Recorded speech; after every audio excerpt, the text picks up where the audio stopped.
Et nous enchaînons à présent avec Enjeu patrimoine où nous allons tenter de comprendre ensemble quelle est la situation de l'épargne en Europe, de l'épargne européenne. Et pour en parler, nous avons le plaisir de recevoir sur le plateau de Smart Patrimoine Grégoire Nac. Bonjour Grégoire Nac. Bonjour, Vous merci êtes pour l'invitation. bienvenue à vous. Vous êtes directeur de l'Observatoire de l'épargne européenne et on a le plaisir d'accueillir également Laetitia Gabot. Bonjour Laetitia Gabot. Bonjour.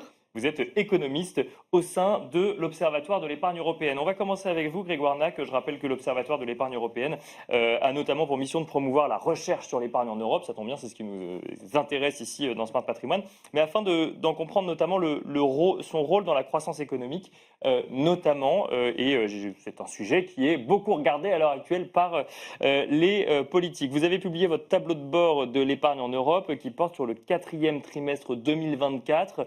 Qu'est-ce que vous constatez en Europe? Est-ce que les sujets qui nous animent en France, fiscalité, difficulté d'accès au crédit quand on veut investir dans l'immobilier ou autres, sont des thématiques partagées en Europe également?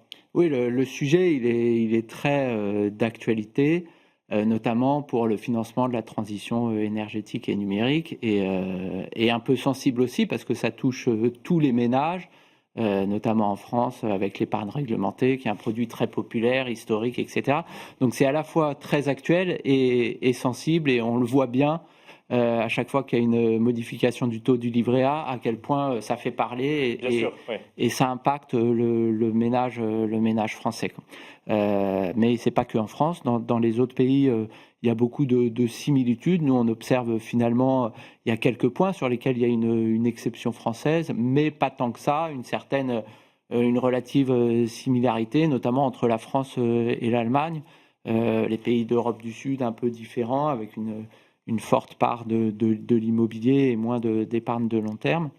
Mais c'est plutôt les pays d'Europe versus les pays anglo-saxons où là, les modèles sont assez différents quand même. Ce qui se passe en France se passe en Europe, si je comprends bien. La situation dans l'épargne français et la situation dans l'épargnement. Mais une question toute bête, avant peut-être d'aller effectivement sur ce que vous constatez, Laetitia, spécifiquement sur le 4e trimestre, mais on parle beaucoup de l'excédent d'épargne des ménages français. On pourrait dire l'excédent d'épargne des ménages européens. Les réflexes sont les mêmes, par exemple? Oui, surtout l'épargne Covid, le fait que le taux d'épargne dans la plupart des pays, dont la France, est resté à un niveau supérieur à ce qui était observé avant le Covid.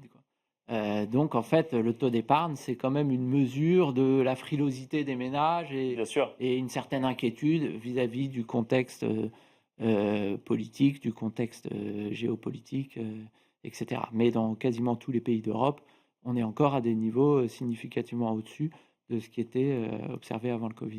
Laetitia Gabot, si on regarde le tableau de bord de l'épargne en Europe, vous relevez, l'Observatoire de l'épargne européenne relève 3 points: la hausse des taux d'intérêt d'emprunt d'État à 10 ans, la baisse des marchés actions dans la plupart des pays, sauf en Allemagne et en Italie, et les prix de l'immobilier qui continuent à augmenter, sauf en France. Donc là, effectivement, on revient peut-être sur l'exception française sur ce sujet. Que dire de ces 3 constats, Laetitia Gabot? Alors déjà, on peut partir donc pour la France. Vraiment, ça a été une année un peu d'exception pour la France par rapport aux autres pays européens parce que en fait, la France, c'est le seul pays qui a été impacté par la baisse des marchés actions. Ce qui a été beaucoup moins le cas sur les autres pays où là, les marchés actions ont eu de bonnes performances. Et donc, de ce fait, les ménages, en fait, ont profité de ces effets de valorisation, alors qu'en France, c'est vraiment le seul pays dont la poche action, en fait, a diminué du fait de la baisse des marchés. D'accord. Mais ça, c'est sur l'ensemble Ça veut dire que les marchés actions ont baissé et du coup le montant investi sur les marchés actions par les ménages français a diminué là où dans les autres pays il y avait un peu plus de confiance. C'est ça, mais donc oui, mais par contre ce qu'on remarque globalement c'est qu'il y a le rôle de l'intermédiation et que en fait par rapport aux actions le rôle de l'intermédiation est important parce qu'on remarque que via l'assurance vie, les fonds de pension et les fonds au PCVM, en fait, donc du coup, la détention d'actions indirectement, en fait, n'a pas réellement baissé en France. C'est vraiment plus axé sur l'action en direct en 2024, où ça a été du coup un peu moins avantageux pour les Français en 2024. Voilà. Grégoire Nac, ça montre là aussi encore, c'est des effets de comportement quelque part. C'est le particulier en France est peut-être un petit peu plus frileux sur les marchés actions que le particulier européen. Ouais, enfin, moi, ce que je trouve très intéressant sur l'année 2024, c'est, comme disait Laetitia, le rôle de l'intermédiation. C'est-à-dire que sur les actions détenues en direct, qui reste une faible part Bien sûr, oui, oui, oui. en France, donc c'est 6%. En Europe, c'est à peu près pareil dans la moyenne. Donc on estime à peu près 6% d'actions détenues en direct. Et on a fait une étude récemment avec l'AFG où on estime la détention totale directe et indirecte. On est à l'ordre de 20% en France et dans la moyenne européenne. Il y a certains pays comme en Suède où c'est beaucoup plus élevé. Mais en 2024, les marchés baissent en France. Il y a une certaine incertitude et les flux sont négatifs dans tous les pays sur l'année sur les actions détenues en direct. En revanche, quand c'est de l'épargne intermédiaire, l'intermédiaire joue son rôle quand même. Oui, bien sûr. Il reste investi. Voilà, de moins paniquer. Et sur les OPC, les flux sont positifs et en France reste positif de manière assez significative. Et sur l'assurance vie, pareil. Hein. Donc la baisse est moins importante. Et donc malgré donc sur l'année, le CAC 40, il est en baisse de un peu plus de 2%, alors que dans tous les autres pays, il est en hausse. Les marchés US ont bien performé. Le stock, c'est autour de 15-16%, je crois. Voilà, il y a eu une année difficile en France, notamment à cause du contexte politique. Mais finalement, l'intermédiation permet de limiter l'impact sur le patrimoine des ménages, quoi. Et je veux pas. Oui, Si je peux me permettre de citer un autre travail qu'on fait chaque trimestre, on calcule un indice de mesure de la performance du patrimoine d'un ménage traditionnel français.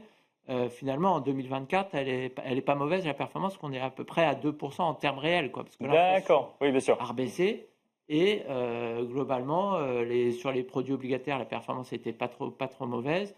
Entre l'assurance vie euro et l'assurance UC, la performance est plutôt meilleure que quand on était en période inflationniste et où les ménages sont allés massivement sur le livret A pour résumer à l'extrême. Justement, c'était un des autres enseignements sur lesquels je voulais revenir, Laetitia Gabot.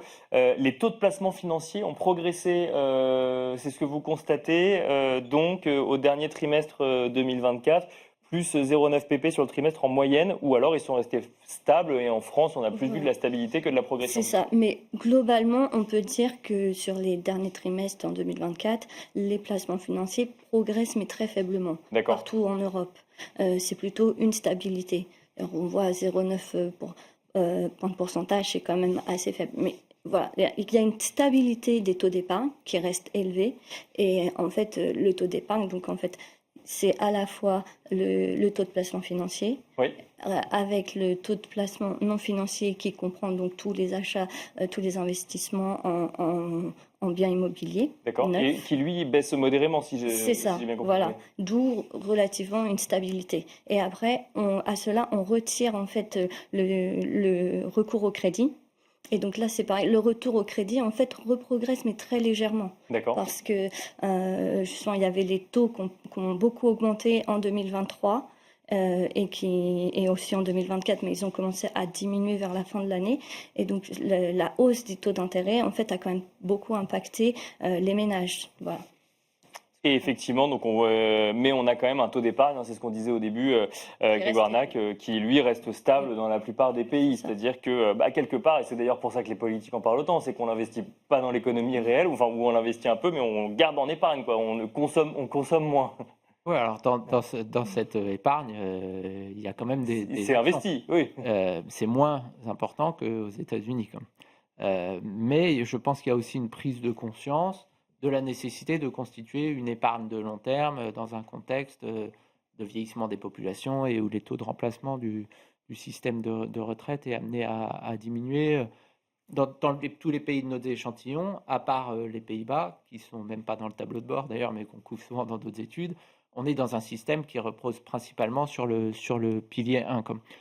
Et je dirais que la France et l'Allemagne, malgré le fait que le système de retraite en premier lieu repose sur le pilier 1, il y a un socle d'épargne de long terme significatif avec notamment l'assurance vie et les fonds de pension. C'est moins vrai en Espagne ou en Italie, où c'est encore... Et là, la place de l'immobilier joue un rôle important aussi, où c'est encore une culture très investie dans l'immobilier et donc moins en financier. Plus 4,8% en moyenne d'augmentation sur les encours en assurance vie et fonds de pension au quatrième trimestre 2024. Hein, c'est ce que vous constatez dans l'Observatoire. Et alors, ce que je trouve intéressant, Grégoire Nac, c'est que, en revanche, ce que vous constatez, c'est que Les encours sur les parts de fonds d'investissement détenus en direct progressent partout, sauf en France. Oui, alors là encore, la France, il y a assez peu de détention d'actions en direct, mais Oui. je disais à peu près 6%. On est à peu près à la moyenne des pays d'Europe, mais à la moitié de la Suède, pour donner un exemple. Mais il y a très peu d'OPC détenus en direct en France, quand même. Et donc là, on parle des OPC en direct, quoi. Et Oui, les bien sûr. OPC sont détenus à travers l'assurance vie, quoi. D'accord, Mais oui, bien sûr. effectivement, en fait, Donc pour c'est moi, il y aussi a la 3 spécificité gradations, quoi. d'investissement française, quoi. Ouais, mais en fait, en France, c'est beaucoup l'assurance vie. Et bon, moi, ce que je rappelle souvent, et ce qui est un peu. Souvent, les gens présentent l'assurance vie comme un produit, alors que c'est une enveloppe fiscale, quoi. Oui, bien sûr.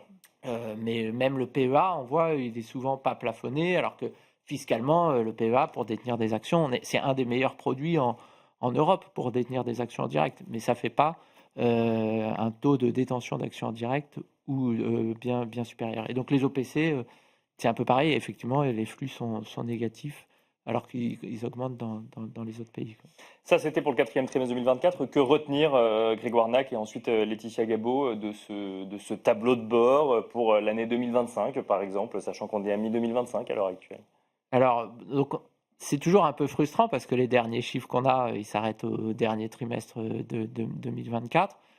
Mais 2025, ce qui est intéressant de voir, enfin, là, on a parlé des grandes poches qui sont donc les actions et les produits de taux détenus de manière directe et indirecte. Et si on additionne tout ça, on arrive à 55,8% en France. Et tout le reste, c'est des liquidités, quand même. Oui, bien sûr. Et donc les liquidités, on voit que quand les taux rebaissent, les ménages ont tendance souvent à garder en liquidité parce qu'ils ne sont pas incités à aller sur des produits peu rémunérés et à garder dans leur épargne. Et donc ça, je pense que c'est vraiment un ratio intéressant à suivre. Et si on continue de voir ce transfert depuis plusieurs années quand même, de transfert un peu dans l'assurance vie des supports en euros vers les UC, quand même. Laetitia Gabot, très rapidement, il faut effectivement regarder les liquidités aussi des épargnants européens. Oui, bah en fait, le patrimoine financier des ménages européens est principalement investi en liquidité. Et cette part est très forte en Allemagne, en France aussi. En moyenne, c'est autour de 40% de liquidité pour l'ensemble des ménages européens. Donc voilà. À suivre avec vous dans les prochains mois. Merci beaucoup en tout cas Laetitia Gabot, merci Grégoire Nac. Et quant à nous, on se retrouve tout de suite dans l'œil de l'expert.